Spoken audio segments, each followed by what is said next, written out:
What is up, everybody? Welcome back to Thinktwice, a weekly show where we talk about things going on in the world of Magic the Gathering, gaming, and pop culture.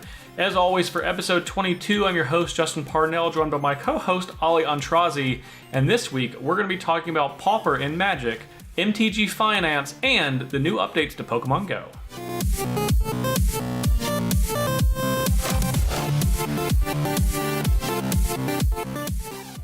Have you have any time in on the new Hearthstone expansion? Yes, I have. The Kobolds and Catacombs. You know what I've enjoyed most out of Kobolds and Catacombs? What? The dungeon runs. Yeah, me too. It awards like nothing. It doesn't give you like any gold or anything, but it's just been so fun. It's been a different aspect of the game that I really enjoyed. I've enjoyed it more than Tavern Brawl, and I got an achievement for you. You have an achievement for me? Like you're gonna gift me the achievement? No, I'm gonna gift it to myself, but I'm gonna brag about it. Okay, I don't really understand how this is a gift for me. Well, because I accomplished it. Just all right. Get on with it. So, I beat the dungeons with all 9 classes and got this. Good lord. This mediocre card back. That is your prize. Yeah. I've only done it like 5 times, but because when we talked last week about the new Hearthstone expansion, I don't think either of us had played the dungeon run mode at all, and it's just a single player mode, like you're playing against the AI, but it is actually a lot of fun. Like I do think it's more fun than Tavern Brawl. It's kind of poopy that you don't get anything for it. Well, I guess that's not true. You did in the beginning because as you defeated dungeon monsters, you got a couple of like 2 or 3 packs in the beginning. Yeah, not anymore. You get XP though. You get XP for your class if you're grinding that class. If that's a thing that you care about. Yeah, dude, 9 classes, that's a lot. I've only played it like 5 times. I have not beat it with any. Did you know there's actually a sword you can get in the dungeon?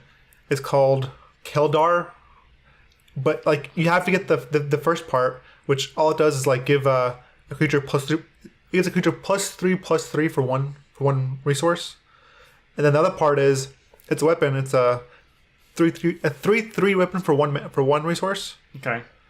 If you get both of them, they combine, and I've never been able to combine it. I never got both pieces. Do you think there's more things that can combine in that mode? I don't think so, but no. I do know another sweet card is the Rod of Roasting. It costs 10 mana, and the game just randomly generates Pyroblast to launch at all targets of the game until someone dies. Until a player dies? Until a player dies. Holy crap. That seems really dangerous, though. Yeah, it kills all the minions, it kills everything. It's crazy. When all else fails, there's the Rod of Roasting. What is it? Rod of Roasting? Rod of Roasting. Yeah, that's appropriate, I guess. It literally sets everything on fire. Yeah. 10 damage at a time. Roast you, and roast you. So, I mean, I was going to say, why does it hit minions? But I guess it's just for fun, because it doesn't matter. Because someone's going to die, so the minions aren't going to matter. It's hilarious. It's just funny. So it's basically just like a one-shot to 50-50. It's basically Mana Clash. Where you flip a coin until you... Yeah, but you can elect to stop. Okay, there's no stopping the Rod of Roasting. As what's commonly said, the common phrase, there's no stopping the Rod of Roasting. Someone's getting roasted. Yeah, I played a little bit of Hearthstone since the new sets come out, and played the dungeon run a few times. I've played Wild with a couple of the new cards, played Standard with a handful of the new cards. So I actually think it's a pretty good set. It's a good set for Hearthstone. They've been doing good this year. They've had a good year. I agree. One thing it's weird going from having you mentioned this earlier, having like the best legendaries, which are DKs, to like the best cycle, which was DKs, to having these weapons, because these weapons are underwhelming compared to the DKs.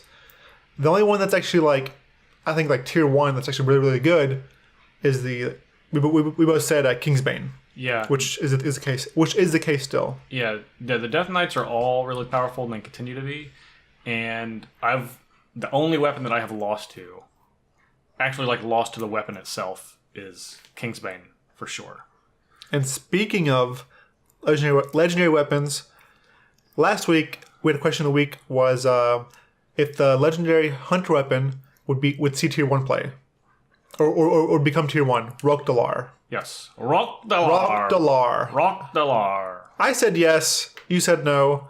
Apparently, you won, but it was very close. Slim margin this week. Yeah, it was Parnell won with no by 52%, and I obviously had 48% said yes. Yeah. But that's a lot closer than. It's our closest question of the week so far for sure. Which is crazy because I thought that was going to be like a landslide question.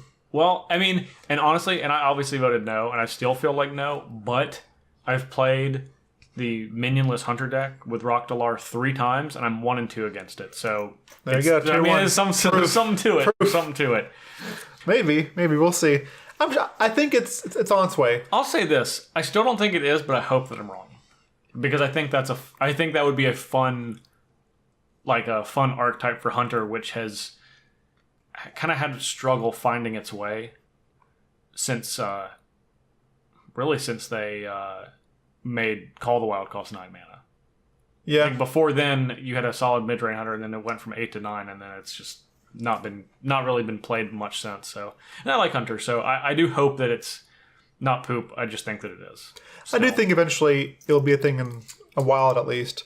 If we get enough free prints, well, I mean, printing. Like I kind of think about it like Dragon Priest. They print like a card or 2 for that archetype. Yeah, like every set. So like maybe this time next year, we're talking about this being the best deck. Who knows? I mean, it's possible. Yeah, anything's possible. Not impossible. So outside of me playing Hearthstone, I played in Unstable Release Weekend, where I did a sealed event, which was actually a blast. It's some of the most fun I've had playing Magic in a while.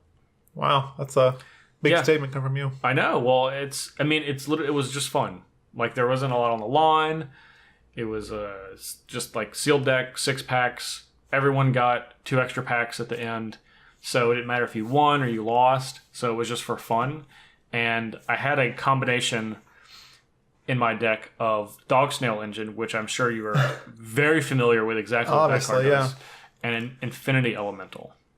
I know what that one does. You know what Infinity Elemental is? All right. Dog Snail Engine is a contraption that says when you crank Dog Snail Engine, target player gains life equal to the highest power among creatures you control. Infinite life. Infinite life. You know what beats infinite damage?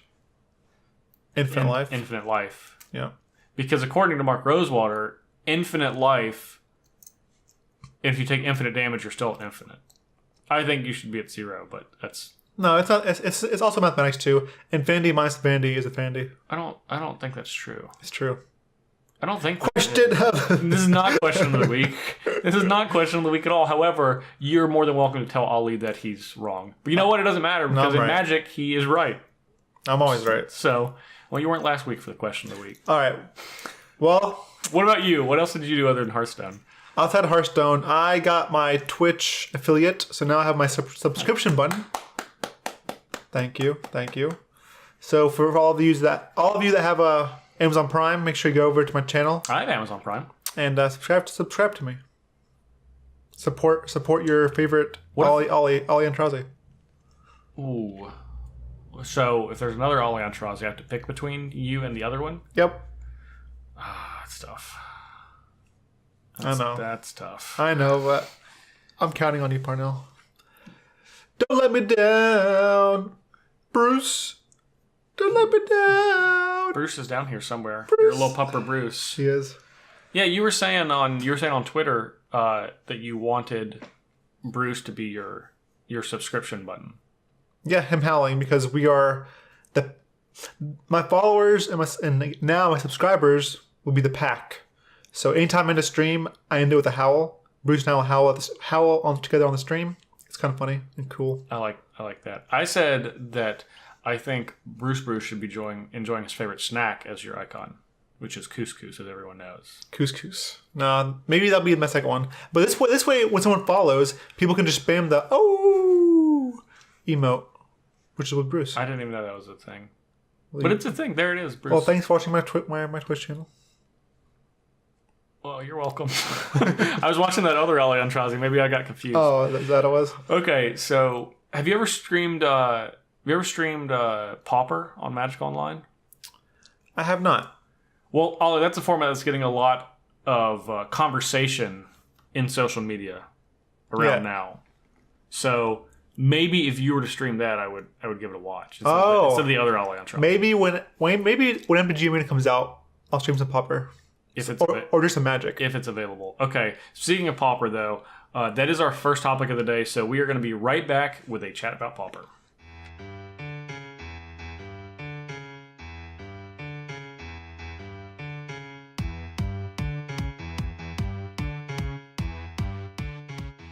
Alrighty. So Pauper. Parnell. I've heard of it. Have you heard of it? Yeah, this is where you dress up in rags. Uh-huh. And you get mud all over your face. Uh-huh. And then you beg on the street for bread portions. You're absolutely right. And the first person to get 20 bread portions is the winner. Yeah, how about... Okay. And the other person dies of starvation. You want to move to the next section now? Yep, I think that's everything we've covered about being a Pauper. No, for real though, Pauper is a format that is mostly on Magic Online. It obviously was on paper first, but it's played mostly on Magic Online. I don't think it's obvious. that it was on paper first. But I guess you know what? Everything was on paper first, except for Momir Vig.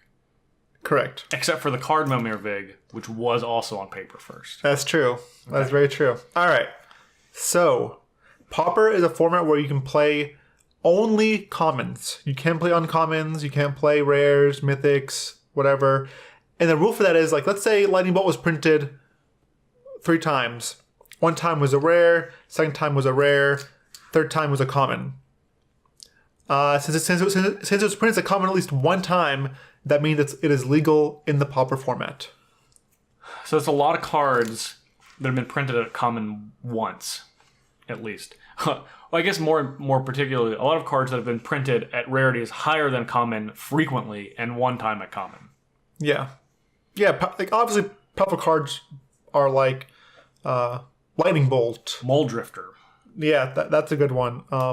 Mystical Teachings. Yeah. I mean, like, Mole Drifter is, I think it's a card that's been printed at common exactly one time.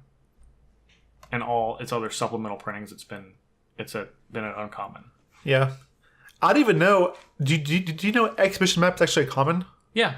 I did know, from Zendikar. I didn't know that. But in all of its supplemental printings, it's been an uncommon. Uncommon. That's crazy, yeah. That's weird. Well, same with like Relic of Progenitus. Uh-huh. That was from Shards of Alara. That was also a common in Shards of Alara, and it's been an uncommon ever since. That's awesome. That's good. I didn't know that. And even like, there's even some dual lands that I would think are basically uncommon, like Dismal Backwater or like Thornwood Falls. So all the gain life lands. Yeah, I thought those were uncommon, but apparently they were printed at a common at some point. And then, of course, the greatest mistake ever to grace Magic's history. What is that? Oh, you know what it is. You? No, that's not nice. Choi? Nope. Bruce? Urza. Urza's Saga. No. Urza's Planeswalker. Nope. Urza's Hammer. Urza's Destiny. Urza's Real Estate. Urza's House. Yeah, you're getting. I said Urza's Real Estate. Yeah. Urza's Real Estate. What's Urza's? Oh, Urza's Tower, Mine, and Power Plant. Yeah, the real Urza's Real Estate. Okay, so speaking people call it Urzatron, but Urza would not like it if he heard you say that. It's his real estate, and he likes it referred to as such. All right, Parnell. I'll ask you a question. Okay, is it about Urza? It's about Urza. I don't like it. There's an Urza deck in Pauper. Okay. Can you guess how many colors it plays? Well, since I'm guessing it's not 0. It's not 0. Okay. It's more than Eldrazi-tron. More than Eldrazi-tron? More than exactly 0? Yeah. I'm going to guess... So blue is obvious, because blue is the best color in Magic and the best color in Pauper. Red has burn spells, and you get big mana. Okay. So I'm going to say 3, since it seems 2 is obvious. Did you say 3 colors? Yes, I'll say 3 colors. Well, there's a Wooburg, which is all 5 colors, Tron deck in Pauper. All right, let's look at this deck. All right, let's pull it up. Okay, so you have it here, so let me click on it. Yep. Okay. Yeah, so it's the 3-color deck, and then there's 2 sideboard cards that are black and white in it. It's a 3-color deck with 1 black main deck card. Excuse me, there's a single Doomblade. You're right. Don't ever forget the Doomblade. You're right. I shouldn't forget Doomblade. Yeah. I respect Doomblade. There you go. Okay, most people don't. You don't respect Doomblade. I respect Doomblade. No, I don't think you do. So this deck will cast its other colored card. It's basically blue and red. And it'll splash other cards with Prophetic Prism, which one's 4 of, a Prismatic Lens, which one's 1 of. Then it also has Shimmering Grotto, which has 2 of. Then it has like 2 maps to find, obviously, your Tron pieces, or if you really need some color fixing. Yeah, because it has these little gain life lands. It looks like. Yeah. I mean, this is a neat deck. For Tron. It basically looks like a commander deck. It has like 71 of it. It has like Rolling Thunder, Capsize, Exclude, Forbidden Alchemy, Mystical Teachings, Pulsum Marasa. Oh, I love me a Pulsum Marasa. Ghostly Flicker, which I think is a little too much, but I mean, this deck has 4 Muldrifters and 3 Seagate Oracles and 2 Mnemonic Walls. Yeah, this is just like a slog. You slog through so much. This is like, of course, this is the first deck that you want to talk about. This is like your dream deck. Yeah, this is an amazing deck. This is the deck I would build in the common uncommon cube draft. Yeah, pretty much. Yeah, 5 color value. Yeah. It's great. Yeah. So, but outside of 5 color Tron, let's just quickly go through the other archetypes that. There's like mono green Stompy. There are Delver decks. There's blue red like spells decks. Like there's a mono black rats. There's a mono black. It's like Chittering Rats, Oubliette. I remember that one. Yeah, you have like a blue black control deck. You have like elves. You actually have affinity. Yeah, that makes sense. I mean, sure. There's like a burn deck also. A lot of common like burn spells. And... Lava Spike, Lightning Bolt, Chain Lightning are all commons. Yep. Then you have Inside Out combo, which is what is that? Let's click on this. So we're looking at MTG Goldfish. Inside Out. Okay, Inside Out is a card that costs 1, then hybrid blue red, instant, and basically just switches the power and toughness of a creature. Then you draw a card. What it does is it grows Tireless Tribe. When you pitch your hand, you pitch 4 cards Tireless Tribe. Yep. And then you cast Inside Out and then you attack them for 21. Or 4 or 5 cards. You attack them for a bunch. You attack them where the life total is. Yeah, it also has ways to give your creature unblockable, essentially, with a card called Shadow Rift, which gives a creature Shadow Walk or Shadow, which is not Shadow Walk. Walks in the shadows. Yeah. Shadow until end of turn and you draw a card for a single blue. Yep. Yeah. And you do get to play a lot of powerful cards. Like you could play Gush in this format, which is a card they won't let you play in any other format. Same with the Gitaxian Probe. You can play four probes in this format. Yeah. 4 probes in this format, 4 Gush. You know what is banned? Treasure Cruise. Sure, but you play Gush though. Yeah, Gush is pretty good too. Yeah, that's probably good that Treasure Cruise is banned. Because then you could essentially just play like a legacy deck without Force of Will. Yeah. It'd be like Delver basically. Yeah, essentially. So I think this format is actually great for new players that want to be competitive but don't have like a ton of money to get into standard or modern or legacy or whatever. Like they're basically like younger crowd that goes to FNM but can't afford to switch decks, every rotation. Oh, like standard, where you only just play one deck. Yeah. So in Pauper, so there's been a lot of chittering rats chittering about making this a. Let me put this card on top of my deck. Okay, there's been a lot of chittering rats. That there should be I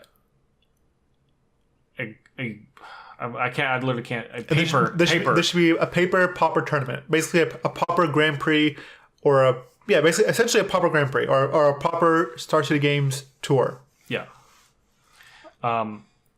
This has been like on Twitter and social media over the last couple of weeks, and it's been picking up steam, which is, I guess, an interesting time because I think this is kind of being birthed out of people are kind of getting tired of standard. Yeah. Legacy and Vintage aren't really a feasible option for the vast majority of people. So I think Modern is consistently the most popular format, but people most people don't just play one format. Most people play multiple formats. So people want to play this in person, which I think is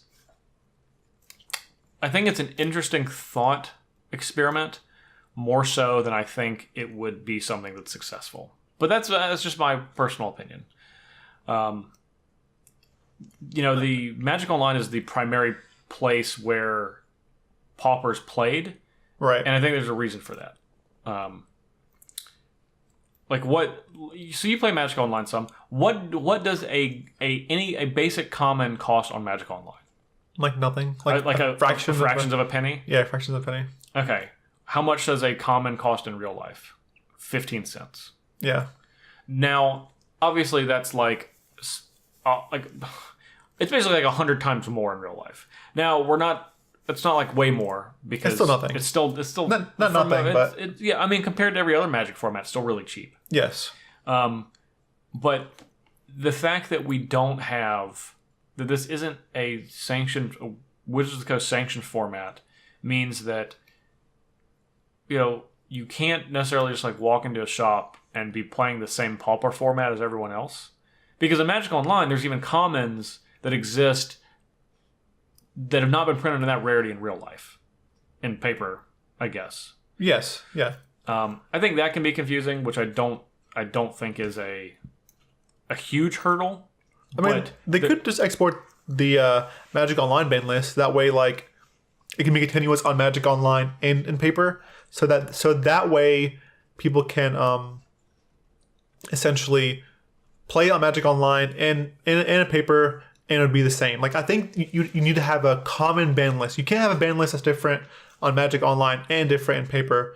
Like, I think you definitely need to have a ban list that's equally on Magic Online and in paper. Yeah, you can play it across formats just like every other Magic. Exactly, yeah. So just to go over the ban list, because it's pretty short, there's no restricted cards, so it's just banned. And this is, of course, in Magic Online. It's 10 cards. Cloud of Fairies, which is something that helps Storm decks get going. Empty the Warrens, Temporal Fissure, and Grape Shot as Storm cards that are banned. Cloud Post, because it's way too easy to get big mana. Frantic Search, same as Cloud of Fairies, an untapped card. Peregrine Drake, same as Cloud of Fairies and Cranial Plate, and Frantic Search, another untapped card. Cranial Plating, which is probably just way too oppressive in an affinity type deck. Especially since the artifact lands aren't banned in this format. Yeah. Because you don't have Arcbound Ravager, so you're not. Right. There's only so ridiculous you can be. Invigorate, I imagine, because obviously the vast majority of infect creatures are commons, and what I would imagine is the most egregious card on this list, which is Treasure Cruise. Yes, Treasure Cruise has to be the most powerful card on the list. I said that one. I know. Are you just checking out Temporal Fissure? Yeah, I'm checking out Temporal Fissure. Basically, it's just a storm card that bounces stuff. Yeah, no fun. So there's 10 cards, and there's a lot of other cards that I think people talk about that maybe should be banned, and if it was paper, they probably would be. Goblin Grenade, Merchant Scroll, Sinkhole, Hymn to Rock, and High Tide. Yeah, these are all cards that Tolarian Community College suggested to get banned to be added to the Magic Online ban list if it were to be played in paper. Yes. So why don't we get to our question of the week? Because I feel like once we propose this, we'll have a little bit of discussion afterwards. All right. Yeah, go ahead. Question of the week. Ding, ding, ding. Can Pauper be a continuously supported Grand Prix format? Ali, which is me. That is you. I say yes. Okay, now obviously I say no. We've only agreed one time on our question of the week.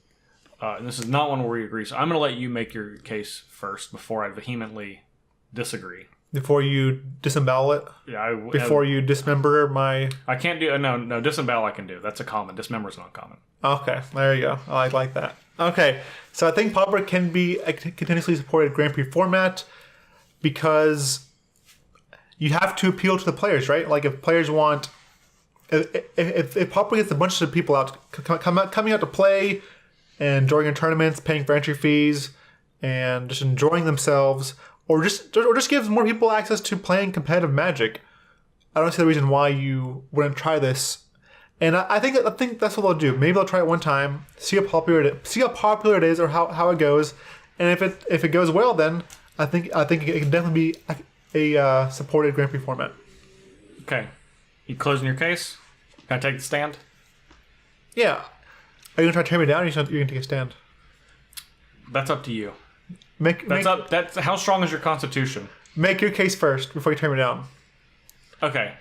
I would like to call my first witness, and that is money as my first witness. I don't have you on me. That's fine. Well, is that fine? Fortunately, you can play Pauper with very little money, right? Correct. Or so you think. Right now, yes. So here's the thing. All right. I'm all ears.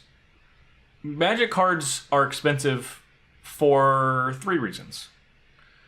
Reason number 1, the smallest reason, is the collectability aspect. This is not just... These are not necessarily cards that people play with, but it's just like cool cards, rare cards, ones that people want just to have. This is like the unhinged card Little Girl. Like, people collect that card for whatever reason. Even though I think that's a little bit creepy, people do. Or Shivan Dragon. Or like Super Secret Tech, also for like an unglued card. Basically cards that are just like, oh, I just want to collect this card, so I collect it. That makes it a more popular card. Reason number 2 is for speculation purposes. There's a lot of cards that are on the reserve list, and because of that, people want to purchase those in hopes that they will rise in price. Not necessarily because they're going to be played, but because they are what they are and they're not going to be reprinted. So they have an inherent perceived value attached to them. Those are 2 pretty small reasons, ultimately, in the vast scene of Magic. I'd say they make up probably 2 or 3% of all Magic cards and when people look at Magic. Sure. Reason number 3 makes up the other 97%. All right, I'm ready for this one. Reason number 3 is these cards get played frequently. That is why Lightning Bolt is a $5 card despite being printed 12 to 15 times. That is why Thoughtseize continues to be an expensive card. That is why Cryptic Command, despite its continual printings, again, popular. That's why Termaglyph. Any number of things. You could literally name, that's the thing, every other card, you could name that card. Why is this expensive? Because it's played in a format, in some format. Now, that could be standard, that could be modern, that could be legacy, that could be vintage, that could be commander, it could be anything. Right. Pauper's not one of those formats today. Correct. If you make this a Grand Prix format tomorrow, yeah, these cards are not going to be as cheap as you're saying that they are. These cards are going to start getting more expensive, especially the ones that have only seen a couple of printings. On Magic Online, it doesn't matter because they can just keep re-releasing stuff at a whim. Yeah. There's also no large-scale Pauper tournaments on Magic Online. There, of course, are small events and events that people play in, but it's not... You don't have anything with a Grand Prix scale-sized Pauper tournament on Magic Online. But in paper, you have to physically find these cards. And I don't mean like going to a website, but like locate them. And a lot of businesses don't have that available. So some of these cards are being extremely rare, and then when that happens, they're going to go up in price. Once all of these cards kind of make a leap in price, the format is not even what the format is supposed to be. You don't have this low barrier to entry format that you can just play a Pauper deck because you bought it for $15 and you played in between rounds at F&M. Like, you want to talk about $150 Pauper decks, which is like an outrageous price. That is what this leads towards. If this is something that attempted to be a continually supported format, you take out the legs of most of the reason that people play this. That's only reason number 1. Reason number 2, ultimately, again, comes down to money, but going the other direction. This is for the vendors. I don't think it is wise for any tournament organizer to have a format where they can't really make money off of. $150 for a Pauper deck is a lot. $150 for a Magic deck is nothing. Nothing. Why would you want to have a format as a tournament organizer where you don't make money off of anything except for the tournament entry.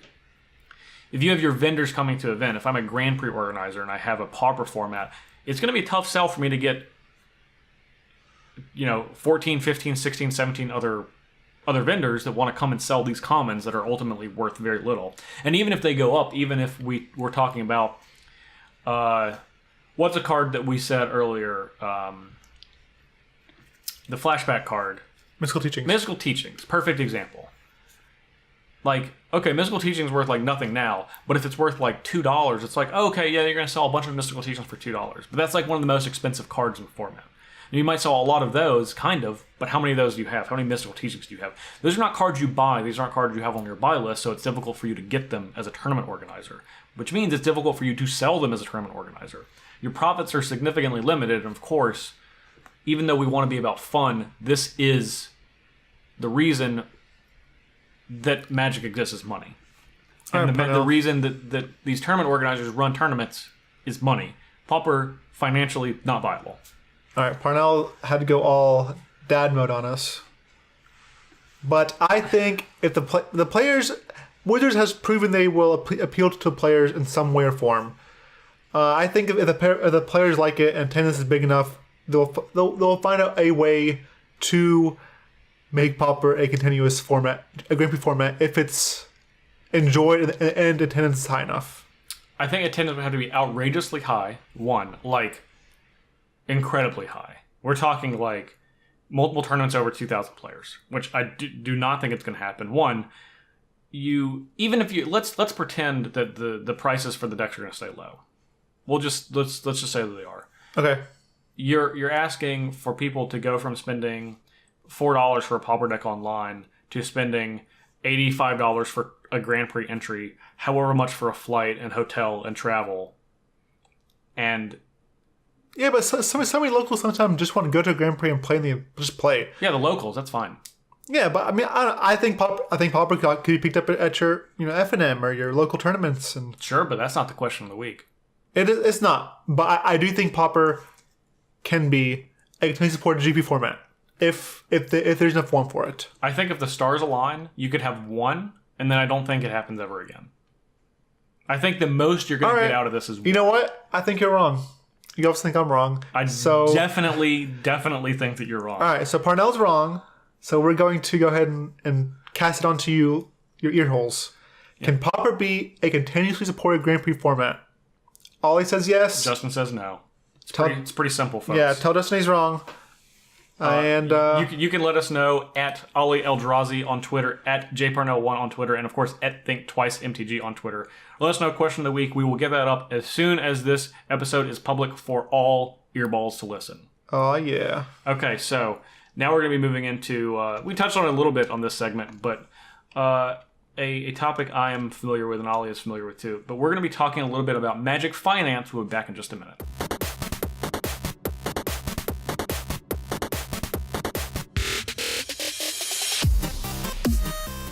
So we got off a little. I guess I jumped into our finance topic a little soon, prematurely. Maybe not. Maybe you pulled it out of me though. Were you born prematurely?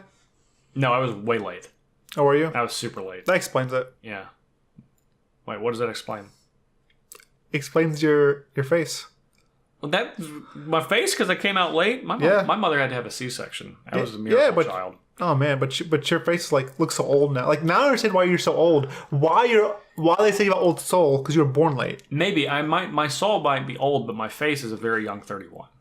No, it definitely is. No, I do not have an old face. That is just simply not true. Anyway, we're here to talk about MTGFinance, not the age of my face. It looks like someone milled you, and you're born that way. I don't even know what that means. Exactly. Let's keep going. So, in addition to Pauper,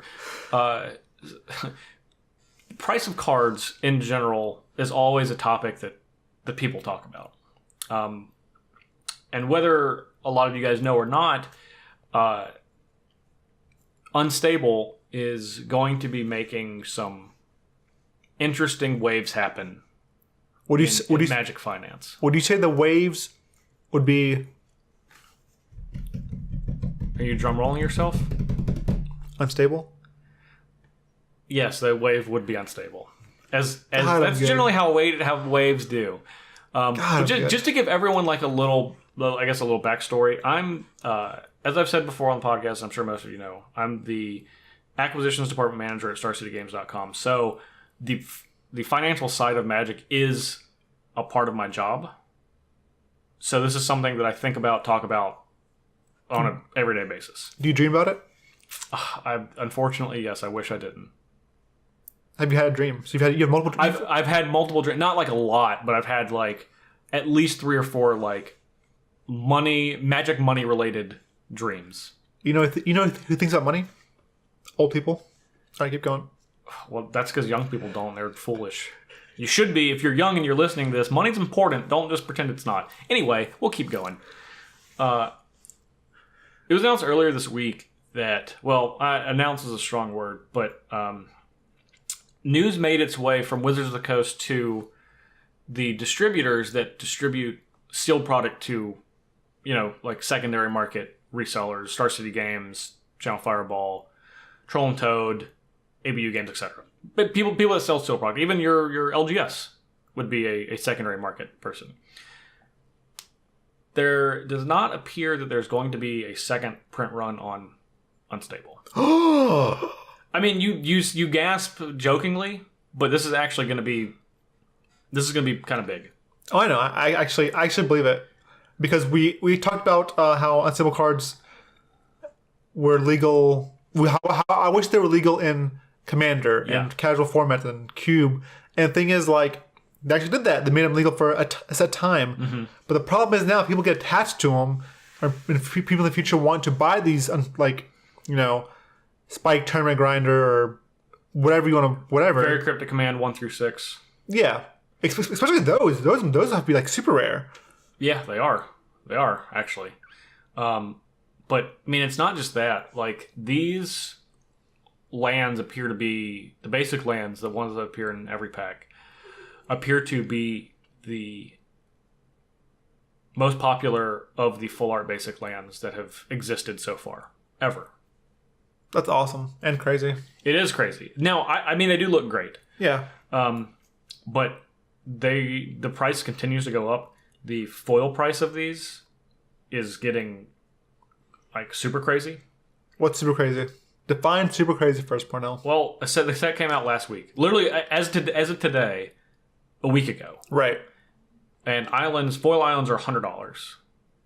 That is crazy. That's actually crazy. Yeah, even like plains and mountains are $60. That's like when Jason Mind Sculptor came out, a foil Japanese one that I had was worth like $100. Yeah, which was crazy at the time. So you're saying a basic island. This is a basic land that's in a booster pack you can buy on the shelf right now. And they all come with basic lands. They all come with basic lands, but the basic lands are so rare that they're already this price. You know how much a foil... Okay, so how the sheet breaks down. And when I say sheet, I mean, Magic cards are printed on a large sheet and then cut up individually. Right. Sheets are 121 cards, okay? On each sheet for the basic lands, there's 24 of each basic land. 24 times 5 is 120. Yeah. One slot, that last slot, is filled by a Steam Flogger Boss. Oh, God. That's where Steam Flogger Boss comes in. So Steam Flogger Boss is actually pretty rare. Okay. But the foil sheet also has exactly one Steam Flogger Boss. And there's 120 foil lands and one Steam Flogger Boss to every 120 foil lands. How much do you think? What do you think the last eBay auction ended for Steam Flogger Boss? I'm gonna give you 5 guesses. I'll give you 3 guesses. All right, $1,000. Oh no, that's too high. All right, $500. Closer, but is this foil? Foil, yeah. Yeah. $300. $300. That's absurd. A foil Steam Flogger Boss. Steam Flogger Boss. Yeah, yeah. I had a friend that used to collect those just for. Well, see, the thing is, the regular ones worth nothing. The future sight ones are just nothing. Yeah, they're just nothing. Even the foil ones are still not much. But these are so rare, and that just proves this is the collectible aspect of the game. Of this one. Yeah. This card is meaningless for all intents and purposes. But yet, here we are, $300 Steamflogger bosses foil. The reason this is so interesting is because the set's been out for a week. It's extremely popular. Unlike Unhinged and Unglued, the cards in the set are actually pretty good. The set's a lot of fun to play. The Limited's a lot of fun. And it's already becoming difficult to find unstable sealed product. I mean, I hope they I hope they make another print run of this. One, it's going to make my life a lot easier because as I've talked about before, and as I always talked about before, I'd rather card prices be low than high. Yeah. Like, I know I like, even in my line of work, where in theory you make more money off of higher price stuff, you kind of do because it's a higher price, but you also pay more to get it. You know what made me upset? Talking about pricing? What? Okay, so recently I bought a commander deck. Yeah. Or parts of it from Star City. And I made Justin Parnell bring it down to me. I did. I delivered it. I took out all of the cards I didn't like and threw them in the trash, and then gave Ali the rest. So I was basically building a Rashmi Eternity's Crafter. So I have a bunch of these like singles, and I was like, you know what? I'm going to buy a couple of unstable cards. No, they're not. So I'm looking at the website. Everything is sold out. Like everything I want is sold out. I was like, okay, well, I want a very cryptic command. I want another one. So I go look, and there's like none in stock. There's like one in stock, but it doesn't do anything. It's like the worst one. I'm like, this is depressing. So even the cards I wanted, they were basically sold out of, and that made me sad. Yeah. Well, yeah. It's going to make you more sad if you try to look a week from now, and then a week from then, and then a week from then, because these cards are simply just not going to exist, especially the ones where there were 6 different versions printed. Everything That's in crazy. a very cryptic command, and an ineffable blessing. So how many on a sheet for those, do you know? Like how many very cryptic commands, different text? I don't know. It's so difficult. Yeah. I mean, it seems like they're, for every basically, what's another rare? Spike, Tournament Grinder. Yeah. Right? There's one version of that. For every one Spike Tournament Grinder, Right. there's a 1/6 of a very cryptic command. That's crazy. So they're super rare. They're basically mythics. Or rare, they're mythics. The specific kind. Yeah. Is, yeah. Is this If you add them all together, they're the same rarity. Right, but is there's it not. Is That's not how it's working. Is it a specific kind you want if opening packs? Is it going to be harder to find a mythic rare that you want, or a specific very cryptic command that you want? It's the or equal. It's the very cryptic command. Wow. So these things are actually rare than mythics, which is crazy. Yeah. Think about now. Remember how we were talking about pricing? Think about what that's doing to foil prices of those cards. I can't imagine. I don't want to know. It's kind of gross. Because originally when Unstable came out, I was like, you know what? I want to remind you. You say when Unstable came out? 7 days ago. Yeah. That was a week ago. Yeah, it wasn't even long ago. Hasn't been a week. All right, maybe I should go online and buy some lands now. Okay, good luck. It's too late? No, I mean they're still there, but they're more expensive now than they were a week ago. All right, what would you advise to our listeners? Would you advise them to spec on Unstable? So here's the thing. If we talk about speculation. No, I would not. Because one, I don't for most people, I actually do not recommend speculating on cards. And again, this is me coming as, I mean, you coming as you want all the cards for yourself. No. I would consider myself in the top 1% of Magic knowledge on Magic finance. So I'd say to the vast majority of people, no. Not only should you not speculate on Unstable, you actually shouldn't speculate on just about anything. Well, what's that? The profit margins for you speculating on something is generally pretty low. In most markets, and this is the same as just like stock market, you are attempting to generally make money through moving quantities. And most people, let's say you thought that, let's just think of a card. Let's think of a card in Standard. Vona, Butcher of Magan, which is a mythic rare from Ixalan. Let's say you thought Vona was going to be expensive when Rivals of Ixalan came out, right? Okay, well, how much does it cost you to buy Vona?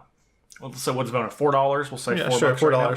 So let's say you buy 4 of them, and you're like, I think this card is gonna double in price. Like it's gonna cost you $4. Right. Okay.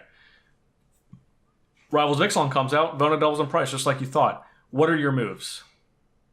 To unload the cards, sell my 4 copies. How much do you sell? How much are you gonna sell them for? The retail price probably is $6. Is $8. So the retail price $8. I think $6 is a very generous estimation. I think that is when you're selling them through face-to-face cash transaction means.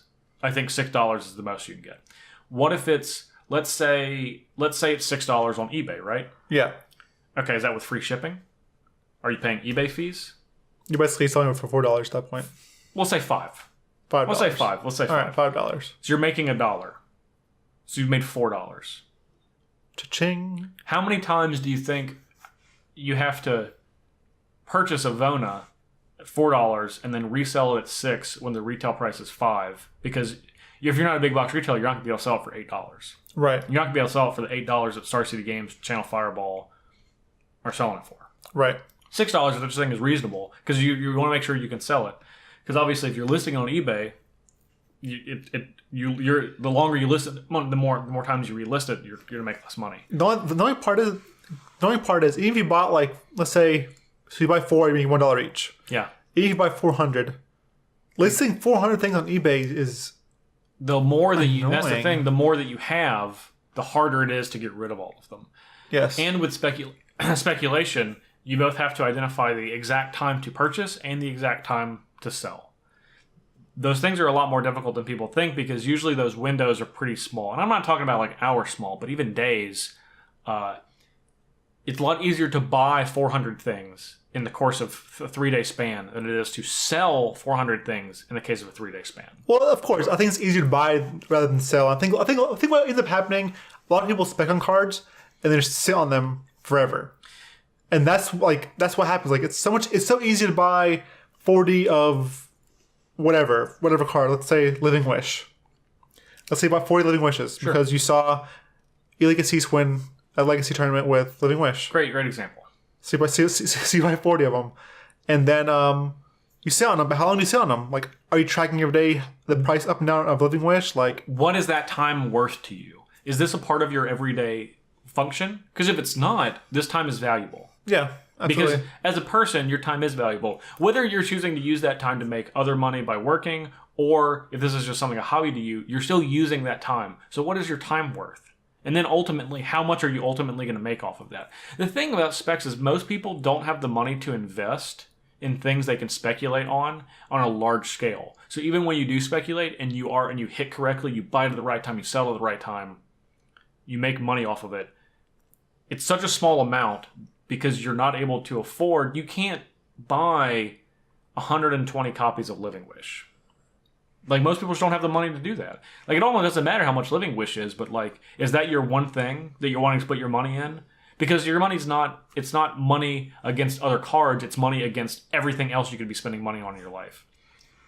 Which makes it so difficult to spec because most people just don't have those kind of funds. And if you do, is Magic cards what you want to be trying to speculate on? I think there's better things to spec on. Should you maybe be looking at Bitcoin? At the stock market just in general. So I don't know. It's really difficult for me to ever suggest that. I think there are a few things that people can put money into and have a pretty safe return on. And those things are sealed product, in-print sealed product, because you can buy them for fairly cheap, and they will all go up, guaranteed for the most part to go up. And then reserve list cards or power. Mainly power, the Power 9, and cards of that magnitude. But reserve list cards just because those cards are guaranteed to not get reprinted. Now, those things are not a buy it this month, sell in 4 months, make a bunch of money. That's buy it now, sit for like sell it years, 5-6 years, and make some money. Yeah. You're guaranteed to have gains every single year that you hold on to that stuff, but they're all small. Yeah, they're more guaranteed, they're a lot safer, but the percentages are significantly lower than individual cards. They're also pretty hard to move. I think sealed product's actually pretty hard to move, even if you have a bunch of it. Like, I've done that. Like, where I bought a sealed product and then I try to move it, and when it came time to moving, people aren't that interested in a sealed product to move it. Like, it's very hard to move. Like, I think power is probably your best bet. Because power is hard to move, but people are always interested in power. Like, yeah, definitely. Like, Black Lotus is iconic to Magic. Like, you know, like I want to own a Black Lotus just because I play Magic and I'm like, hey, I want a Black Lotus. This is that goes into the collectible aspect. This is a piece of history, but it's also a card that you can play in a format. Yeah. And there's not gonna be more of them.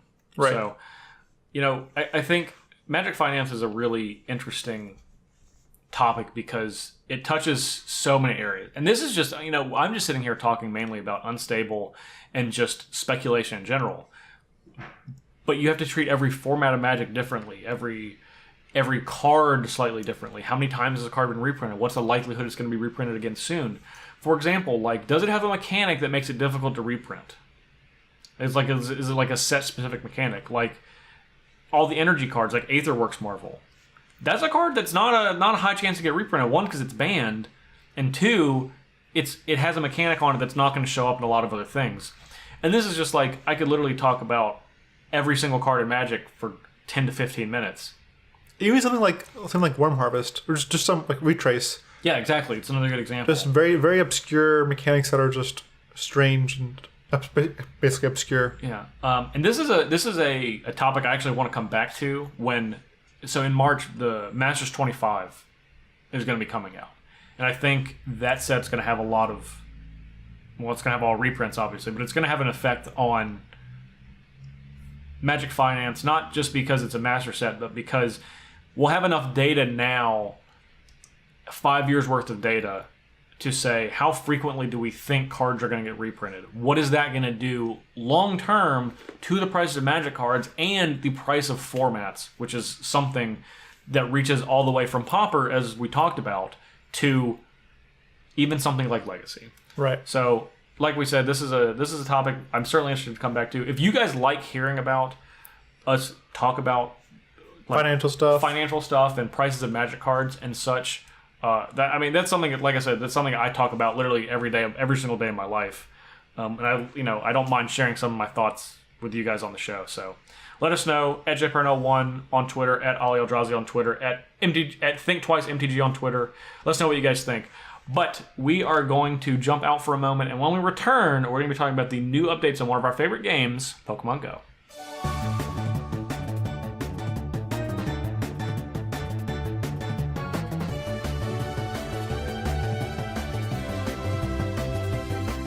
Alright, so Pokemon Go has released another update. And for those asking, yes, the game is still alive. See, don't say that. Because when you say that, that's like you're embarrassed to say that. No, I'm not embarrassed to say that. I see a lot of people saying, game is dead. Game is dead. We wouldn't be... I'm not embarrassed. I'm not embarrassed about Pokemon Go. I'm not 10. Well, we wouldn't be... Or 11. Back in my day. Well, why would... If you were 10 or 11, it wouldn't be embarrassing because you'd like Pokemon. Yeah, but maybe 13 or something. I don't know. No, 13 still like Pokemon. Right, but my girlfriend's son Parker is 13. He still likes Pokemon. Yes, but now is a different age. Back when we were growing up, nerds weren't like a cool thing to be. That's not true. I was very cool. Oh my God, Parnell, he wasn't cool. It's not true. I was very popular, and I like Pokemon. Right. I played in high school. I played Magic in the cafeteria. I'm gonna touch this table. Don't make me stop touching the table. I played Magic in the cafeteria before school every morning. Yeah, you weren't popular. I was. I did too. I was literally voted class president. That's a popularity contest, if there is one. Oh my God. Okay. Well, for the vast majority of all of us that weren't like born late, were C-section and old, we were nerdy. We weren't popular. Playing Magic or being a nerd or geeky was a negative thing growing up. Now it's like the hip thing. It's cool, but not for us. Okay. For the vast majority. Anyways. Oh no, go ahead, Ollie. Feel free to continue. All right, Pokemon Go has had new updates. They now have a Generation 3. Well, they've started to release Generation 3 Pokemon. And during this podcast, we found out they're releasing some legendary Pokemon. What's it called? Groudon. Yeah, I know what that is, but See, It's a ground Pokemon. You could probably get that from the name. okay, I didn't get it. Well, from if you see, like now is where I started to get confused because I played Gen 1, I played Gen 2, Gen 3 is where I started drifting off, and so I don't know these Pokemon anymore. Well, I mean, I do. We can talk about some of the Pokemon in a bit, but I actually want to talk about the updates that actually came with these Generation 3. I actually think for those of you that play Pokemon Go and those of you that are interested in it, this is an excellent time to get in it because this is like a huge update. They added a whole new function to the game, which is actually weather. And this is not just like made up weather. This actually mimics the weather that you're having wherever you are. That's crazy. So if it's like, for example, I'm looking out the window right now. I would guess if I turned on Pokemon Go, it would say it's cloudy because it's cloudy outside. And as we're sitting here, I'm just gonna load it up and just see what it says. I'll keep talking. But in addition to the weather, like Ollie said, they're slowly rolling out Generation 3, which is a whole new generation of Pokemon, which means a lot more Pokemon, more moves. All right, Pokemon Go is up. Survey says partly cloudy. Wow. Okay. They also listen to us too. We have complained about Stardust. We want more Stardust. Give us more double Stardust. More Stardust events. And instead, they're just giving us bonus Stardust for every day. Every day. Not only that, there's actually 3 new ways in this update to get additional Stardust. Oh my G. Oh, you're Groudon? Oh my Groudon. Okay. So you can get additional, and Stardust is the thing that allows you to power up Pokemon, basically to level them up. Yeah. You can get it by catching Pokemon that their type is associated with the weather. So there's 18 types, and there's 6 different weather sets. There's cloudy, partly cloudy, clear, clear/sunny, snowy, foggy, and windy. What else? Those were the 6. And when you catch a Pokemon in Pokemon Go that has their type associated with that weather, you get 25% more Stardust, which is actually an astronomical amount. Wow. They also have an item that allows you to use it that hasn't been released in the game yet, but it's going to be coming soon. That's like a Lucky Egg, which allows you to do double XP, and this gives you double Stardust instead for a 30-minute span. Woohoo! And in addition to that, you also get Stardust. But wait, there's more. Yeah, I'm telling you more. Shut up for a minute. You also get 500 Stardust from raids, which is really awesome. So for people that were like, oh, I had to choose between my time catching Pokemon doing raids, ching ching, and if I do Stardust, or if I do raids, I don't get Stardust, well, now you do. So sorry, I feel like I interrupted you since you wanted to make noise and sound effects as I was... Wow. Telling the viewers...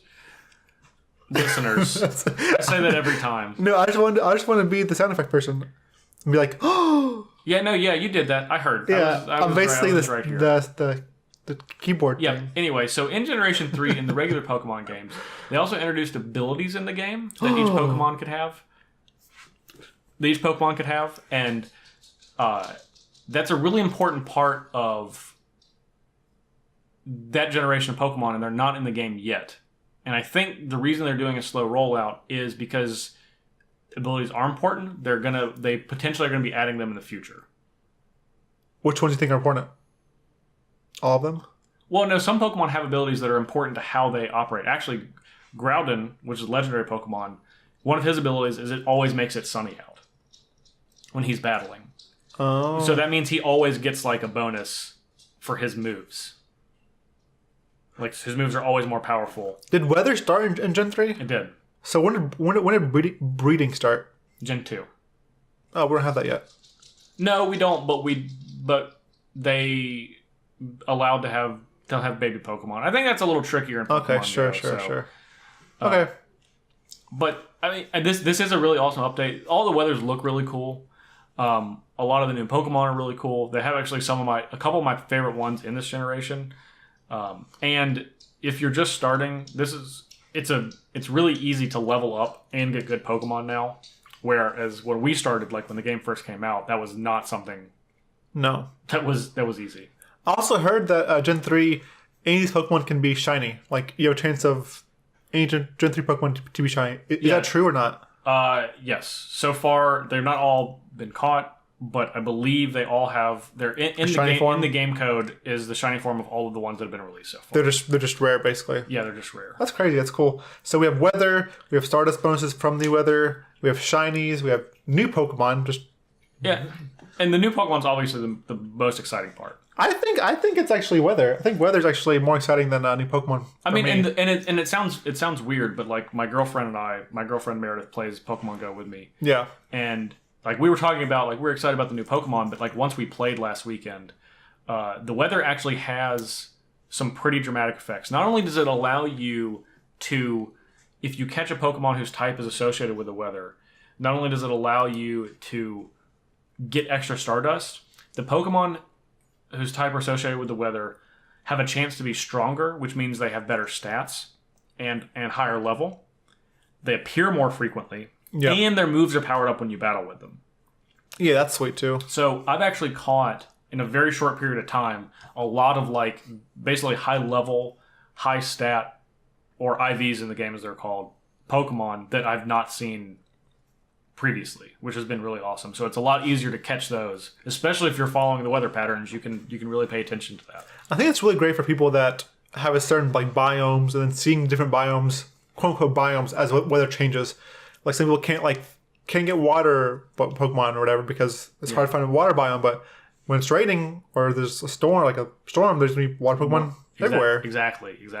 And it was actually really cool because the day that the update happened, we were supposed to get snow in Roanoke, so the first weather condition that happened was snowy. So ice and steel were more frequent, which was that's crazy. Which was actually really awesome. It didn't last for very long because like it only lasted for a couple hours, and then it went to cloudy. Yeah, but it was still cool. We were under severe weather warning, so we got nothing. Oh yeah. Usually, I guess that happened later in the week for us. Yeah, that's I guess that's their way of like, hey, don't go play outside because it's. We don't want to encourage you to try to go outside in a hurricane to play in something dangerous just because you think a rare Pokemon's going to spawn. Which probably is the case though, if you're in the game. Potentially, but we're not. We live in real life, so Niantic, the company that makes the game, decided to be more careful, which I think was correct. Wise. Yes. So we have a bunch of new Pokemon. Yes. Obviously, there's new starters here too. I didn't play Pokemon 3. Not Pokemon 3. I didn't play Generation 3, so I don't know. Like, are these starters like? Are they basically like Blastoise, Squirtle, and Squirtle, Charmander, and Bulbasaur? Wow. Sorry. Wow. Knowledgeable about the subject today. Yeah. So the three Generation 3 starters are Treecko, Mudkip, and Torchic, which turns into Sceptile, Swampert, and Blaziken appropriately. And these in Pokemon Go, these actually are the three. This is the best group of 3 starters that they've had. It's also the only ones where their final form has dual typing. It's the first one. Sceptile is just grass, but Swampert's water and ground, and Blaziken is fire and fighting. Yeah. So, in the actual like handheld game of Pokemon, like Ruby and Sapphire and Emerald, which is this generation, Blaziken is actually one of the more powerful Pokemon, just because he's really, really fast. Obviously, Flast.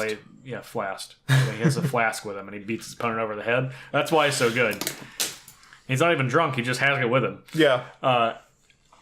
But in the game, they are actually usable, like in the gym system. But they're also super rare, just like they always are, and hard to catch. Right. So, like I always see in Roanoke the grass starter. So I've seen a ton of Bulbasaur, a ton of Chikorita, and then so far I've seen the most Treecko. I have not seen a Mudkip or a Torchic yet. I've seen a bunch of Treecko too. It kind of sucks because like you're kind of in the mountain area. I wish you'd see more rocky / fire type. Yeah, you would think, but we don't. No, you don't. I know. I've been there. Yeah, because we're like in the valley, so it's a lot of grass. It's a shame. It's a lot of grass Pokemon. It's a shame. Very few. Well, we actually see a decent amount of water Pokemon too. No fire, like none. And that's that's generally like the desert and the more arid areas. Yeah, like I've heard Las Vegas has a bunch of rock and a bunch of fire. When I was there earlier this year, there's definitely a bunch of fire Pokemon. Yeah. But those are good. But and those are all out now. And there's like I said, they're rolling them out slowly, but there is another group of 3 Pokemon that I want to point out that are really good to power up to use in raids and the gym metagame right now, and that's Gardevoir, who is Fairy and Psychic, who evolves from Ralts, which is very rare. Is that basically the Dratini of this? No, it's actually not. It's not. Okay. It's not. There's a lot of the ones I'm going to say all are going to be the Dratini. There's like 4 of them. Oh, in wow. This generation. Okay. All right. Keep going then. Slakoth evolves into Slaking, which is an interesting Pokemon because it has the highest CP of any Pokemon in the game, but its quick attack is Yawn, which does 0 damage. It just generates energy.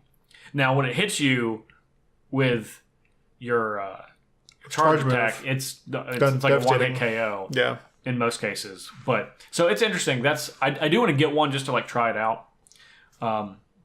Slakoth is also pretty rare, not quite as rare as Ralts as far as I've seen so far, but fairly rare. They both come out of 10k eggs, if that tells you anything. Okay, fair enough. And then Makuhita evolves into Hariyama, which is a fighting type Pokemon that has very similar CP and the exact same moveset as Machamp. And if you play Pokemon Go, you know how good Machamp is. So he's a champ. Hariyama is going to be basically an easier to get Machamp because it only is a 2-stage, like a 1-stage evolution, as opposed to Machamp being a 3-stage. And Gardevoir and Slaking are also 3-stage evolutions. So I was able to catch on the first day they introduced the weather changes. Well, I guess the second day because they introduced it at night. The second day I was able to find a perfect IV Makuhita in the wild, which was awesome. The very first one that I caught. Lucky. Yeah, it was super. It's only the second perfect one I've ever caught. That's crazy. The first one was a Geodude, which I still haven't evolved into a Golem yet. The only perfect I have is a Rhydon. That's a good one though. Yeah. That's a real good one to have. We actually had all good ones. That's good because yours is good. Both of mine are good. Yeah, I think Rhydon also be better next generation too. When you can evolve into Rhyperior. Yeah. Anyways. He's going to be crazy good. So both Ralts and Slakoth are fairly rare, but there's also 3 more that are also going to be rare, and these are not even more. 3 more that are also going to be like Dratini level rare. Are these like Dratini/Snorlax level, or just I guess both pretty rare. Dratini level, yeah. Snorlax more rare than Dratini, right? I would say. I would say Snorlax is more rare than Dratini. Yeah. Okay. But that's also because so they're Dratini level. That's because you only need 1 Snorlax and you need a billion Dratinis. You do need a billion Dratinis. Beldum, Aeron, and Bagon, which evolve into, and they're all 3-stage evolutions, so you take a lot of candies. That sounds like a Game of Thrones dragons. Yeah, Aeron and Bagon. Yeah. And Beldum doesn't though. Yeah, Bagon the bagel. Bagon the Aeron, or Aeron the Bagel. Yeah. But Beldum, Aeron, and Bagon evolve into Metagross, Aggron, and Salamence, respectively. Metagross is a Psychic and Steel. That's one of my favorite Pokemon. It's really powerful. Aggron is it's Steel and Ground. And Bagon is Flying and Dragon. Cool. Well, Bagon isn't, but Salamence is Flying and Dragon because it has Flying by the time it evolves. So Metagross is, you said, Psychic and Steel, and being Steel actually gives it a lot of good defensive stats, right? It does, except it makes it just get destroyed by fire. Okay. But that's pretty much the only thing you can beat it with. Psychic isn't fire. No, it's not. So why is it destroyed by fire? Well, it's one of its only weaknesses. Fair enough. Because since it's psychic, it does have good defenses against. Psychic and Steel is a good combination for defense. Right. Yeah. And it has a super high attack stat, so Metagross is going to be one of the most powerful ones once it ultimately gets released. Sweet. I'm excited for that one. And there's one more that is going to be a really good one, and that's Milotic, which evolves from Phoebus. That's kind of like the Gyarados of this generation. I don't think it's going to take quite as many candies to evolve it, but they're kind of set up similarly. Cool. So, this Pokemon Go update is a lot of fun. The weather is a lot of fun. You can find the Pokemon that are affected by the weather because they have little circles around them, so they're a lot easier to find. They're not easier to catch, though, because usually they're higher levels, but generally that's what you want. They're going to give you bonus Stardust, too. So, all in all, I think it's a really good update that I've been really excited about. I'm hyped, too. I'm hyped, too. Again, my favorite part is the weather update, mostly because it's just cool to see like the real life translate to Pokemon. Like that's always something I've wanted as a kid. To be like, growing up watching TV. Oh, I wish Pokemon were real. I wish I could be a Pokemon trainer. The Pokemon dream. Yeah. And now it kind of translates into it. Like the only thing we're missing now is like holograms, which it's getting closer. I mean, one day maybe our children or our children's children will be. I mean, VR is getting more popular. Yeah. So it's a natural step. Yeah. Eventually, I don't even think it's going to be our children's children. I think in the next 5 years. But you know what, Parnell? I'm going to be 60 years old, out there with a cane or no cane, whatever, and catching Pokemon. I'm not going to have a cane when I'm 60. I don't think you realize 60 is not that old. I'm old already. How old is your dad? Too old. He's like in his 60s. He walked in here just fine. I don't know. He felt like he thought he was going to die. How about we start getting our jackets on and get ready for some ground down? Ground down? I do think we should probably do that. So yeah. So this is probably a good time to wrap up so we can go catch that level 5 raid dude legendary. So that's our episode for today, guys. We're going to be right back to wrap up.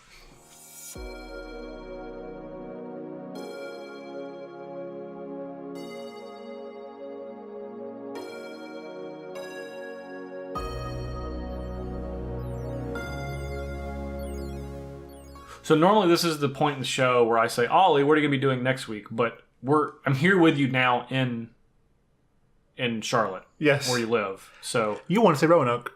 No, I was going to say Monroe, where you actually live, but people don't know where that is. Okay, yeah. So I said Charlotte. And you and I just got back, like just before we started recording the podcast, from watching Star Wars: The Last Jedi. Yep, we did. We didn't talk about it today, obviously, because we want to give you guys a week to watch it, and that is what you have. 1 week. Next week, we will be having a spoiler-filled discussion on Star Wars: The Last Jedi. Yeah, just one section. So even if you aren't able to watch it, you can listen to the podcast. We'll give you a warning. And you can skip that part. It's going to be the last part, like we do with our pop culture and gaming stuff. So right. So you can skip that part. Just you can listen to all the magic stuff, and if you haven't watched Star Wars, which you should go watch it now. And when you hear this, you should finish this podcast, wrap it up, put it in your pocket, then go watch Star Wars. Well, good luck. It's going to be hard, though. Yeah, we went at 10 a.m. and the theater was almost filled up. Yeah, it was kind of crazy. So 10 a.m. on a Friday, to be clear. Yeah. Friday morning when you would think people would be at work and school. But not there were some dedicated fans, I guess. There were. Well, we were among them. So you definitely want to watch Star Wars. That's our main thing for next week. So outside of that, Ali Aintrazi, where can people find you? You can find me at twitch.tv/Ali. Find me at Twitter at twitter.com/Ali. And my articles come up on Gathering Magic on Fridays. Every Friday they come up. Today I have one on Glittering Wish and Modern. You check that out if you like Glittering Wish. I like Glittering Wish. I'll check it out. Yeah, it's the only wish in Modern, so kind of sweet. What about you, Parnell? Where can we find you? People can find me on the Twitters at jparnell1 on Twitter, and of course you can find me on StarCityGames.com and YouTube. Almost every Wednesday, I'm the host of Commander Versus series. We did just finish our season, but we are going to be having a holiday special episode that's going to be coming out soon. So you should watch for that. You should subscribe to that channel to make sure that you are paying attention for when that comes out. Now, of course, if you want to follow the show, you can find us on, I'm counting on my fingers, SoundCloud, on iTunes, on YouTube. We'd love for you to leave us a comment or a review if it's on iTunes, but a comment on SoundCloud or YouTube. We'd love for you to share the show. That's something really important to us so we can get as many viewers and listeners as we possibly can. That's going to help us grow the show very much. In addition to that, you can find us on Thinktwice MTG on Twitter, and if you want to send us an email, you can send us an email, thinktwicemtg@gmail.com. And of course, you can contact us through our Patreon as well. So, for our Patreon, that is patreon.com/thinktwicemtg. We have a couple of reward tiers right now. We have our $1 Augur Bolus reward tier and our $5 Disciple Bolus reward tier.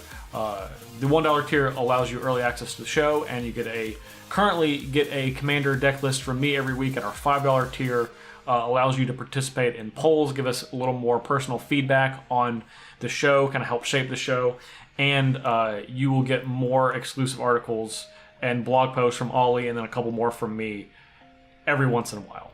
We also want to thank our new $5 Disciple of Bolus tier patron supporter, Caleb P. Caleb, we thank you so much for supporting the show, and we also want to thank Josh L. for his continued support as a Disciple of Bolus tier patron. Thank you both. I really appreciate it. Again, I will say besides thank you, and we're getting much closer to that $100 goal, guys. We are at 72 now, so just a couple more, and we can start doing vodcasts. We can start prepping for that. Yeah, you guys can see my old face. Yes, you see his old face and my young face, and all his gray hair on his face. So again, I also want to say thank Caleb and Josh and everyone else that's supporting us through Patreon, and everyone else that's listening to us. But the people that actually support us on Patreon, you hold a special place in my heart. I'm sorry, but you do. It's the truth. But I love all of you. He does mean it. I did mean it. For you Patreon, for all Patreon supporters, the Commander deck this week, I'm doing Unstable, and the legendary creature that was voted on for me to make a deck around is X. So X going to give it to you soon.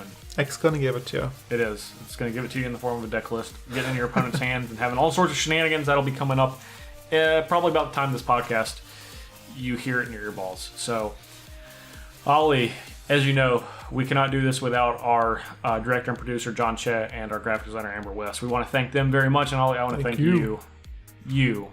Thank you. I'm pointing to you, Ali. All right, thank you too. Oh, thank you. You're so sweet. And we also want to thank all of you guys. Thank you all for our listeners, all of your support. You guys mean the world to us. You're the reason we do this every week, and we will continue to do it for as long as we can. That's true. Thanks, guys. Love you. See you next week. Bye-bye.